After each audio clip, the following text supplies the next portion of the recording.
In this video, I'll take you through the process of making my very first hollow wooden Christmas globe ornaments, since exotic wood species aren't available to me. I decided to experiment with a unique surface decoration using the fractal burning technique. Now it's time to move on to the actual making process and take a step-by-step look at how my first hollow wooden Christmas globes come to life. First, we begin with making the central part of the ornament, the hollow globe. I chose a pre-prepared wooden cylinder of the right diameter as the starting material. To begin, I drill a hole using a 3/4 inches drill bit through the center of the cylinder. I mark several guide sections on the cylinder to make shaping the globe easier. Next, I shape the globe using a spindle gouge.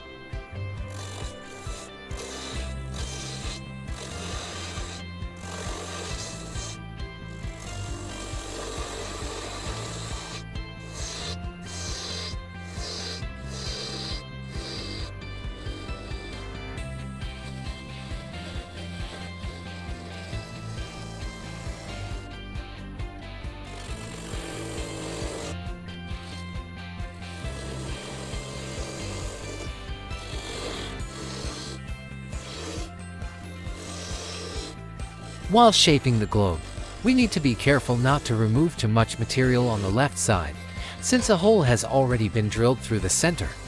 It's important to keep enough thickness for strength. Once the globe is roughly shaped, I prepare the flat seating surface using a skew chisel.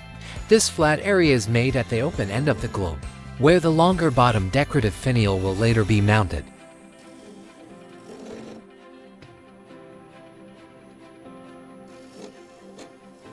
With the skew chisel, I smooth the surface of the globe to make it as evenly rounded as possible.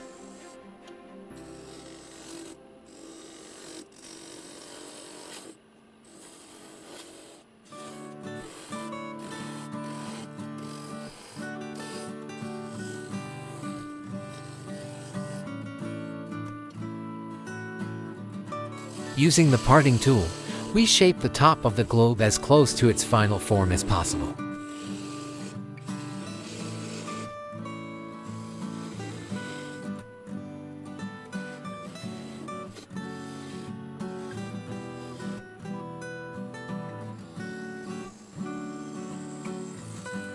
Before cutting the globe off from the base, I first hollow it out. This creates the inner cavity, giving the ornament lightness. Since I didn't have a dedicated hollowing tool in my set, I decided to forge one myself. As a base, I used an old axle, because it's made of harder steel. The process was as follows: I heated the metal, forged it into the desired shape, and finally hardened it. Then I ground the cutting edge and shaped the tip into an oval form, crafted a wooden handle, and joined the metal part to the handle using epoxy glue.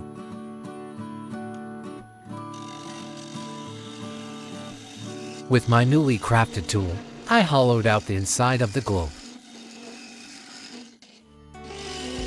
During hollowing, we must constantly check the wall thickness to ensure it doesn't get too thin, otherwise the globe could crack. This can be done in two ways, either by using your fingers to feel the wall thickness, or with a measuring tool, which can be purchased or homemade from wire. We use air to remove the chips from inside the globe. For this, we can either use an air compressor or simply blow strongly through a straw.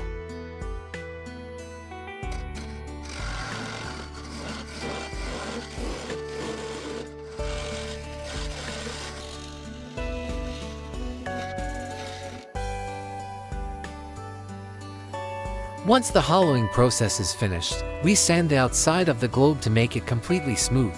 For this, we use a mini angle grinder, which allows precise surface finishing.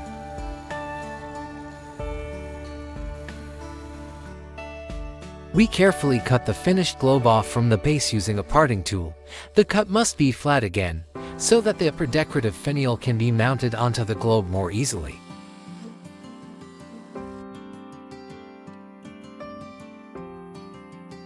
We remove the remaining wood around the hole with an angle grinder, so the surface is clean and ready for further work.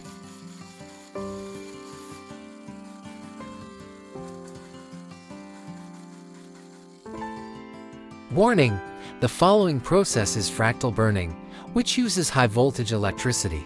This technique is extremely dangerous and should only be performed by experienced craftsmen using proper protective equipment. The process shown now is fractal burning, where high voltage electricity creates characteristic patterns on wood. Before burning, we moisten the surface of the globe with an electrolyte to make the flow of electricity easier. Then we connect electrodes to selected points and start the burning, allowing branched, nature-like patterns to spread across the surface. The burning pattern depends on many factors: the type and moisture of the wood, the grain direction, the electrolyte used, and more.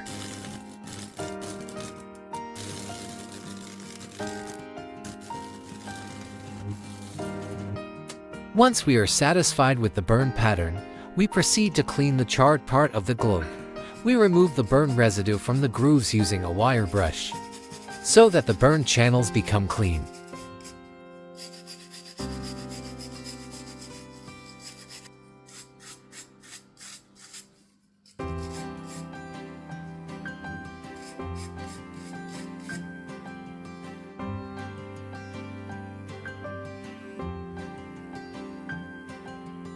We return the globe to the lathe to sand down the upper layer that was deformed during burning. For sanding, we use a sanding sponge, which adapts smoothly to the shape of the globe during the process. This allows us to evenly remove the upper layer and prepare the globe for final assembly. While sanding, I noticed some of the burn pattern gets taken off, so next time I'll burn the grooves deeper, since the top part always gets sanded away.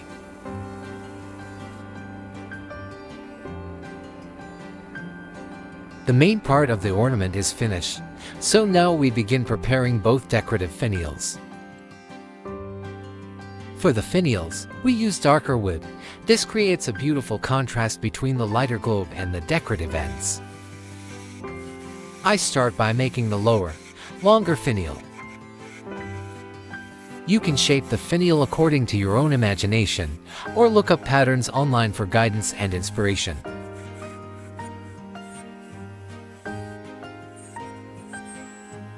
When shaping finials, we can use a variety of chisels.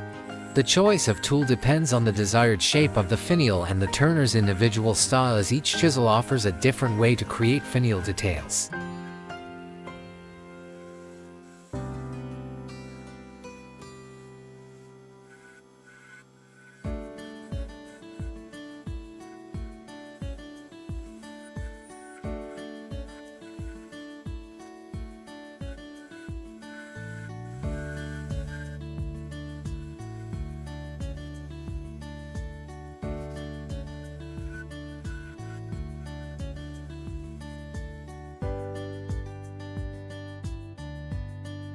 The diameter of the finial's top, where it meets the globe, must match the size of the prepared flat section of the end of the globe. It should be shaped to create a smooth transition between the globe and the finial, giving the ornament a balanced and refined appearance.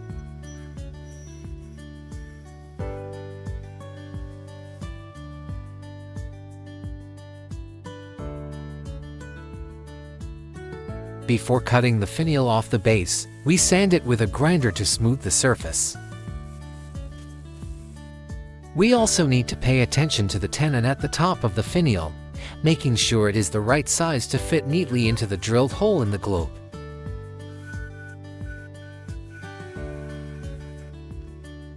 After cutting the finial off the base, we sand its end.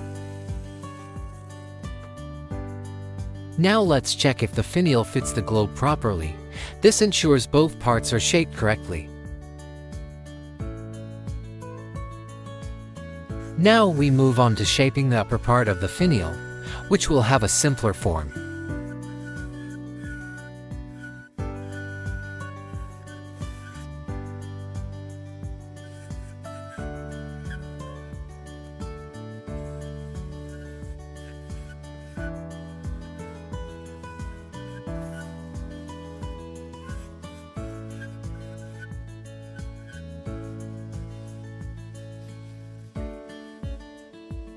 Just as with the lower finial, we must ensure that the diameter of the upper part fits correctly where it meets the globe.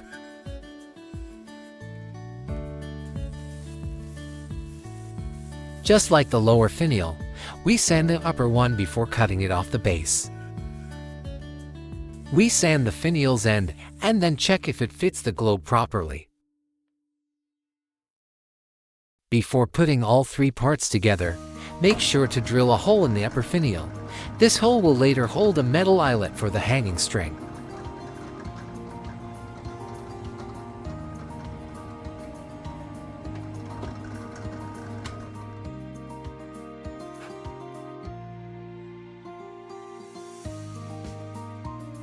For gluing, we use wood glue, applying it to each finial before joining it to the main part, the globe.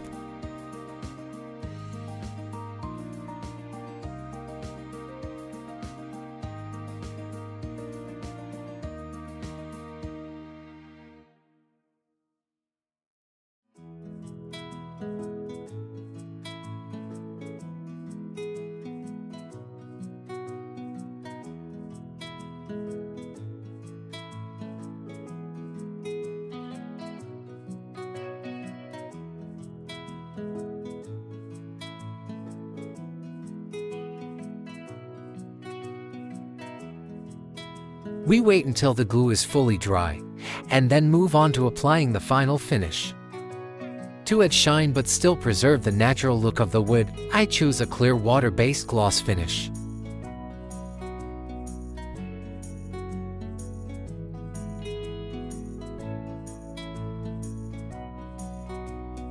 To make the ornament easier to hold while applying the finish, we screw a metal eyelet into the upper finial.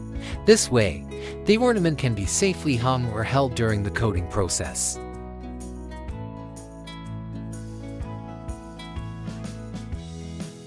To achieve the final glossy finish, several coats of varnish are needed, and we must let each coat dry completely before applying the next.